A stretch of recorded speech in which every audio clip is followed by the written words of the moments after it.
নলবাৰীৰ মুকালমুৱাৰ বৰলীয়া পাৰত দিবানৈশ ভলীবল প্ৰতিযোগিতা।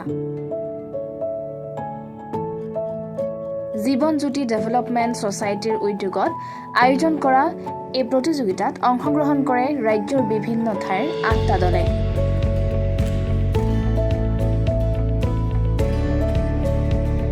কেইবাহাজাৰ লোকে উপভোগ কৰা এই প্ৰতিযোগিতাৰ চূড়ান্ত খিতাপ দখল কৰে কাঞ্জবাৰী ভলীবল দলে।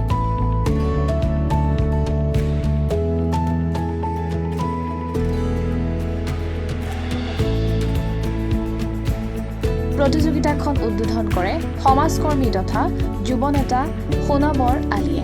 আমাৰ জীৱন জ্যোতি ডেভেলপমেণ্ট ছ'চাইটিৰ উদ্যোগত দ্বিতীয় বাৰ্ষিক ভলীবল খেল আজি ইয়াত চলি আছে। এই খেলখনত আমাৰ বৰক্ষেত্ৰী অঞ্চলৰ পৰা আপোনাৰ 8টা দল জইন কৰিছে আৰু এই 8টা দলৰ ইতিমধ্যে আমাৰ প্ৰথম খেলখন হৈ গ'ল। এই খেলখনত জয়লাভ কৰিলে লাউডিচি দলে। এই খেলখন অতি গুৰুত্বপূৰ্ণভাৱে চলি আছে।